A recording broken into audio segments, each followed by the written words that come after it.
రక్షణ పొందినటువంటి విశ్వాసి ఈరోజు చిన్న చిన్న చిన్న చిన్న ప్రతి చిన్న విషయానికి భయపడుతూ భయము అనే గుప్పిట్లో బంధించబడి జీవిస్తూ ఉన్నాడు. ఓకే, ప్రతి చిన్నది భయమే. జలుబు వస్తే భయమే, జ్వరం వస్తే భయమే. ఏమండి, ఇంట్లో ఎవరికైనా అనారోగ్యం అయితే భయమే. ఏంట్రా ఈ భయము అని అంటే, అమ్మో నాకంటే దురాత్మ సాతానుడు దుష్టశక్తికే ఎక్కువ బలము శక్తి ఉన్నట్లున్నది, ఇవన్నీ జరగటానికి వాడే కారణం అనుకుంటా, బాబోయ్ వాడి కారణంగానే ఇవన్నీ నాకు జరుగుతున్నాయి, ఏం చేద్దాం? ఎవరైనా వచ్చి ఒక 40 రోజులు ఉపవాసం ఉండి నా ఇంట్లో వీటన్నిటినీ తన్ని తరిమేస్తే బాగుండును. ఏం చేద్దాం?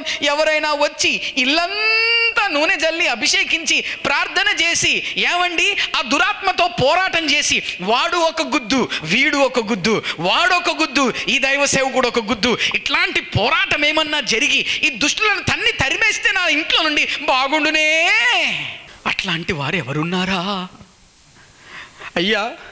అలాంటి వారు ఎవరైనా ఉంటే చెప్పండి అయ్యా, వారికి కావలసిన సదుపాయాలు సౌకర్యాలు కల్పిస్తాం. కానీ మమ్మల్ని భయములో నుండి ఈ పరిస్థితుల్లో నుండి గట్టెక్కించాలండి అని భయము గుప్పిట్లో ఉన్నటువంటి విశ్వాసులు చాలామంది ఉన్నారు. మనము స్టడీ చేస్తున్నాం, అధ్యయనం చేస్తున్నాం కదా. ఈ అధ్యయనములో ఇంకా రూఢిగా, ఇంకా నిశ్చయముగా ఈ ఆత్మీయ సత్యాన్ని మన హృదయములో స్థిరపరుచుకొని, ప్రభువు నీకు నాకు ఆయన నామములో ఇచ్చినటువంటి ఆత్మీయ అధికారాన్ని తెలుసుకొని, అది నాకు ఉన్నది అనే నిశ్చయతను కలిగి, ప్రియమిత్రులారా, ప్రతిరోజు ఒక జయ జీవితాన్ని జీవించాలి అన్నది లక్ష్యముగా, గురిగా కూడిక జరుగుతుంది. దేవునికి స్తోత్రం చెప్దామా? ఆమేన్, ఆమేన్. విశ్వాసి తనకు దేవుడిచ్చినటువంటి ఆత్మీయ అధికారాన్ని గూర్చి తెలుసుకొని తాను దాన్ని అమలు చేస్తూ ఒక విజయవంతమైన జీవితాన్ని ప్రతిరోజు జీవించాలి అన్నది దైవ సేవకుని ఆశ. దేవునికి స్తోత్రం కలుగునుగాక. ప్రభువు మనకిచ్చినటువంటి ఆత్మీయ అధికారము ఏంటి? ఎందుకు ఇచ్చారు? ఎవరికిచ్చారు? దీన్ని నేను కలిగి ఉన్నానా? కలిగి ఉంటే నాకేం జరిగింది? ఏమండి, కలిగి ఉన్న ఈ అధికారాన్ని నేను ఎలాగ ఉపయోగించాలి? ఈ అధికారాన్ని ఉపయోగించినప్పుడు ఏమి జరుగుతుంది? ఈరోజు మొదలుకొని మనం చూడబోతున్నాం. దేవునికి స్తోత్రం కలుగునుగాక. హల్లెలూయా, హల్లెలూయా. ఆల్ రైట్, ఇక మనం ఏం చేద్దామంటే ఎఫెసీయులకు రాసిన పత్రిక 6వ అధ్యాయము మనము 10-11 వాక్యాలను చదువుకుందాం. ఓకే, 6వ అధ్యాయము 10, 11, 12 కూడా చదువుకుందాం. నేను చదువుతున్నాను, విందాం. లేదా చదివేవారు ఎవరైనా ఉంటే చదివి సహాయం చేయండి. తుదకు ప్రభు యొక్క మహాశక్తిని బట్టి ఆయన యందు బలవంతులైయుండుడి. మీరు అపవాది తంత్రమును ఎదిరించుటకు శక్తిమంతులగునట్లు దేవుడిచ్చు సర్వాంగ కవచమును ధరించుకొనుడి. ఏలయనగా మనము పోరాడున్నది శరీరులతో కాదు గాని ప్రధానులతోనూ అధికారులతోనూ ప్రస్తుత అంధకార సంబంధులకు లోకనాథులతోనూ ఆకాశ మండలమందున్న దురాత్మల సమూహముతోనూ పోరాడుచున్నాము. ఆమేన్. ప్రియమిత్రులారా, జాగ్రత్తగా గమనించండి. ఏలయనగా 12వ వాక్యం, మనము పోరాడునది శరీరులతో కాదు. For we wrestle not against flesh and blood. మనము పోరాడునది శరీరులతో కాదు. అంటే అర్థం ఏంటి? విశ్వాసిగా మనకు ఒక పోరాటము ఉన్నది. కానీ ఒకానొక రోజు ఉదయకాలము అనిపిస్తూ ఉన్నది, ప్రేరణ ఏంటంటే ఈ సహోదరికి ఫోన్ చేయాలి. సరే, నేను ఫోన్ చేశాను. ఫోన్ చేస్తే ఆవిడ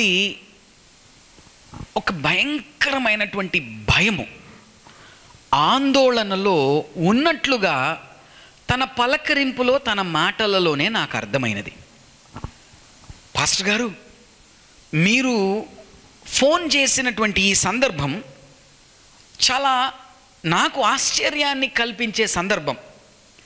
రెండవది, నేను దేవునికి నిండు కృతజ్ఞతలు చెప్తున్నాను. ఎందుకంటే ఒక భయంకరమైన పరిస్థితి గుండా నా కుటుంబం మేము ముందు వెళ్తున్నాం.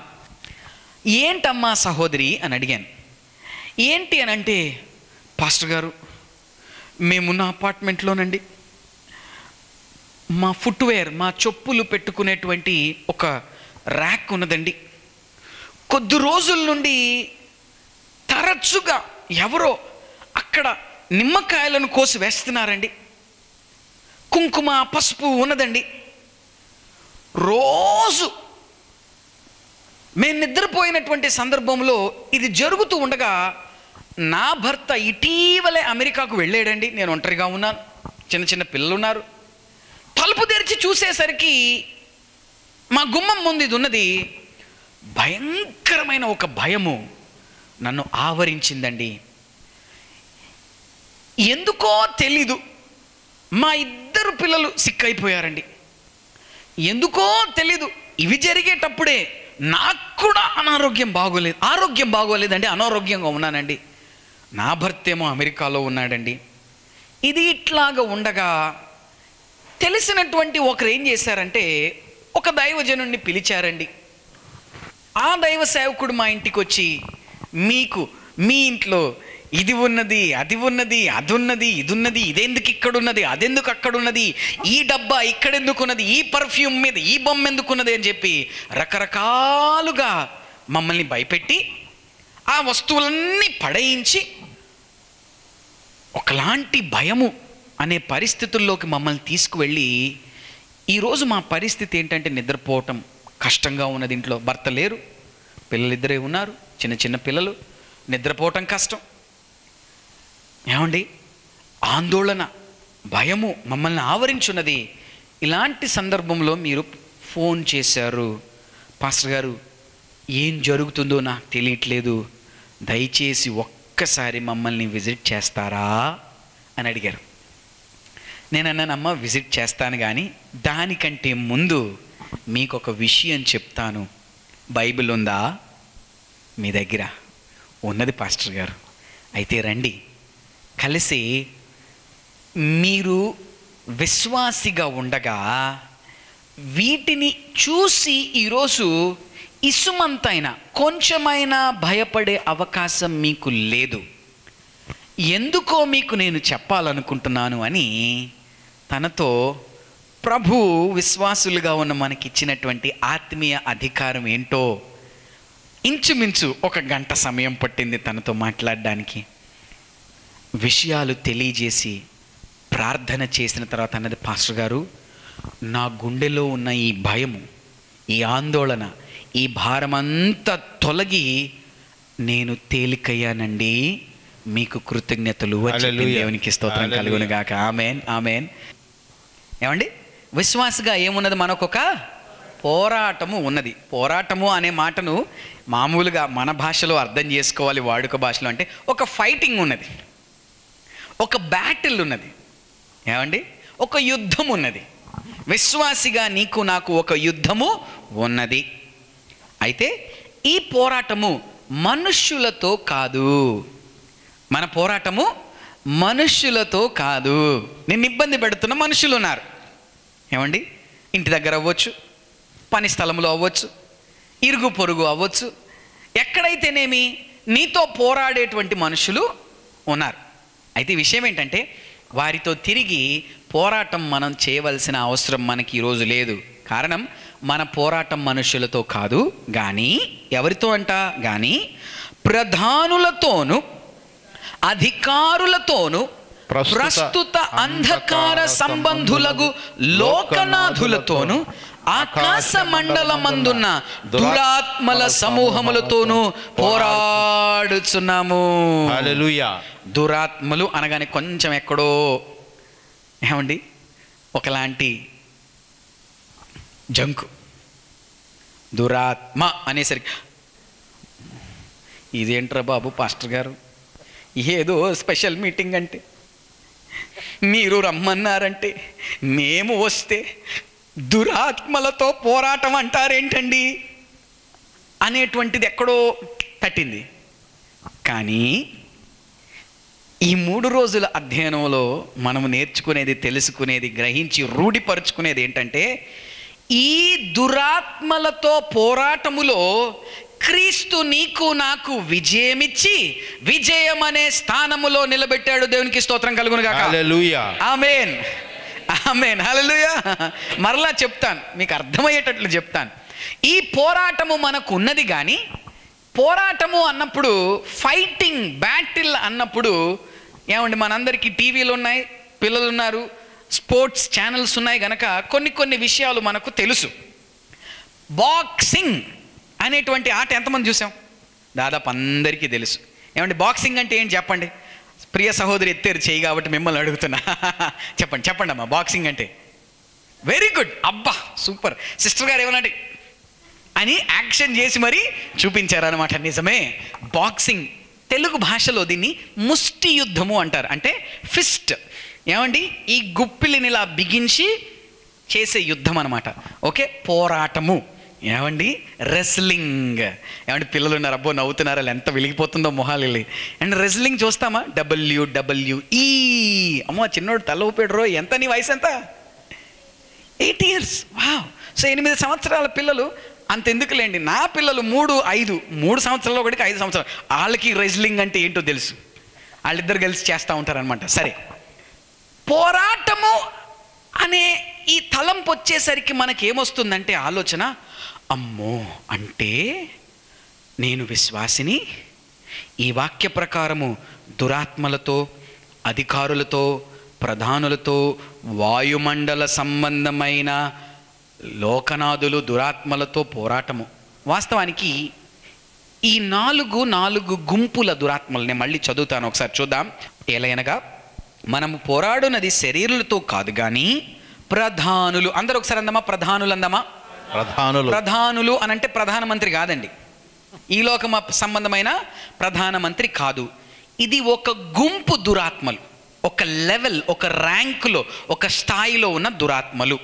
ఓకే, నెంబర్ 2 అధికారులు. అధికారులు అంటే మన ప్రభుత్వంలో ఉండే ఆఫీసర్లు కాదండోయ్, వారి గురించి మాట్లాడట్లేదు ఈ మాట. అధికారులు అన్నవారు ఎవరంటే ఇంకొక ర్యాంకులో, ఇంకొక వర్గానికి, స్థాయికి సంబంధించినటువంటి దురాత్మల గుంపు. ఏమండి, కింద ఎవరున్నారంటే ప్రధానులు, వారి పైన ఎవరు పనిచేస్తున్నారంటే అధికారులనే దురాత్మల గుంపు. వారికి పైన ఉన్నటువంటి వారు ఎవరయ్యా అంటే ప్రస్తుత అంధకార సంబంధులకు లోకనాథులు అనేటువంటి ఇంకొక దురాత్మల గుంపు. 3వ కేటగిరీ, 3వ ర్యాంక్, 3వ స్థాయి. ఇక అన్నిటికంటే ఉన్నత స్థాయిలో ఉన్నటువంటి దురాత్మల గుంపును ఏమన్నామంటే ఆకాశ మండలమందున్న దురాత్మల సమూహములతో మనము పోరాడుచున్నాము. సరే బాబోయ్, ఈ మాటలు వింటా ఉంటేనే ఇప్పుడే కొంచెం ఇన్ని రకాలుగా, ఇన్ని గుంపులు నాతో పోరాటం చేస్తున్నారా, నేను వారితో పోరాటం చేస్తున్నానా? పోరాటము అనేసరికి మనకు వచ్చిన ఆలోచన మళ్ళా ఒకసారి చెప్తాను. దురాత్మ వస్తాడు. నేను ఇంట్లో ఉన్నప్పుడు, ప్రార్థన చేస్తున్నప్పుడు, ఆరాధిస్తూ ఉన్నప్పుడు, అన్నీ మంచిగా ఉన్నప్పుడు ఈ దురాత్మ వస్తాడు. వచ్చి ఏం చేస్తాడంటే ఒక్క గుద్దు బిషా అని గుద్దుతాడు.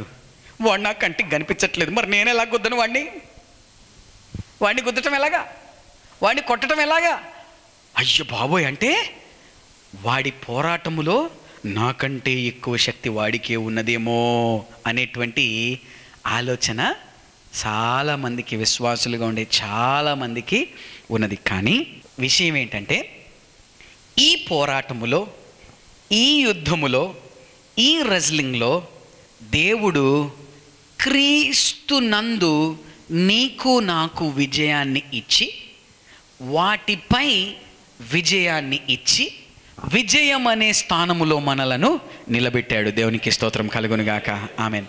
యేసుక్రీస్తు ప్రభువారు మన పక్షముగా ఈ దురాత్మల గుంపుతో పోరాటము చేసి సిలువలో వారిని ఓడించి వారిపై జయాన్ని మనకిచ్చి, శత్రువుపై విజయాన్ని మనకిచ్చి, విజయం అనే స్థలములో నిన్ను నన్ను నిలబెట్టాడు. దేవునికి స్తోత్రం కలుగునుగాక. ఆమేన్. కాబట్టి శత్రువుతో, దురాత్మతో పోరాటము నాకున్నది, కానీ గెలుపు నాదే. ఆమేన్. శత్రువుతో పోరాటము నాకు ఉన్నది, కానీ గెలుపు అనే స్థానములో నిలబడింది క్రీస్తులో నేనే. దేవునికి స్తోత్రం కలుగునుగాక. ఆమేన్. ఈ 4 గుంపుల దురాత్మలు ఎన్ని ప్రయత్నాలు చేసినా క్రీస్తునందు నీవు నేనే గెలిచేవారమైనాం. దేవునికి స్తోత్రం కలుగునుగాక. హల్లెలూయా. ఆమేన్. దేవునికి స్తోత్రం. All right. ఏ స్థానంలో ఉన్నాం మనము? విజయం అనే స్థానములో. విజయం అనే స్థానములో మనం ఉన్నాము. ఇది ఒక అద్భుతమైనటువంటి ఆత్మీయ ఆశీర్వాదం. ప్రభువులో తండ్రి మనకిచ్చినటువంటి అద్భుతమైన ఆత్మీయ ఆశీర్వాదం. ఎఫెసీ 1:3 చదివి ఇక మనం ముగించుకుందాం. ఓకే. మన ప్రభువు అయిన యేసుక్రీస్తు యొక్క తండ్రియగు దేవుడు స్తుతింపబడును గాక. ఆయన క్రీస్తునందు పరలోక విషయములలో ఆత్మ సంబంధమైన ప్రతి ఆశీర్వాదమును మనకు అనుగ్రహించెను. ఆమేన్.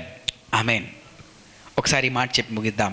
ఆయన క్రీస్తునందు పరలోక విషయములలో ఆత్మ సంబంధమైన ప్రతి ఆశీర్వాదమును నాకు అనుగ్రహించెను. ఆమేన్. ఈ ప్రతి ఆశీర్వాదాల్లో ఒక ఆశీర్వాదం ఏంటంటే ఆత్మీయ అధికారం. చెప్దామా? ఆత్మీయ అధికారం. విశ్వాసిగా నీకు నాకు ఇవ్వబడిన అధికారం. అదేంటి? ఎప్పుడు ఇవ్వబడింది? ఎలాగివ్వబడింది? ఏం చేయాలి దానితో అనేటువంటి విషయాలు మనము ధ్యానం చేసుకుందాం. ఓకే. దేవునికి స్తోత్రం కలుగునుగాక.